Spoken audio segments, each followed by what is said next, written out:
Hey you, and welcome to this video where I will show you how to enable 2FA on Telegram. And for 2FA you need to go to settings, and then from settings go to privacy and security. There tap on two-step verification and make sure that you turn this on by tapping on set educational or additional password.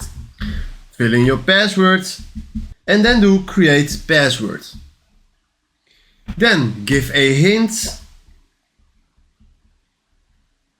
Type in your email address. Then they send a recovery mail or email to your email account. So make sure that you search this code in your mail. Fill in the code and password got set.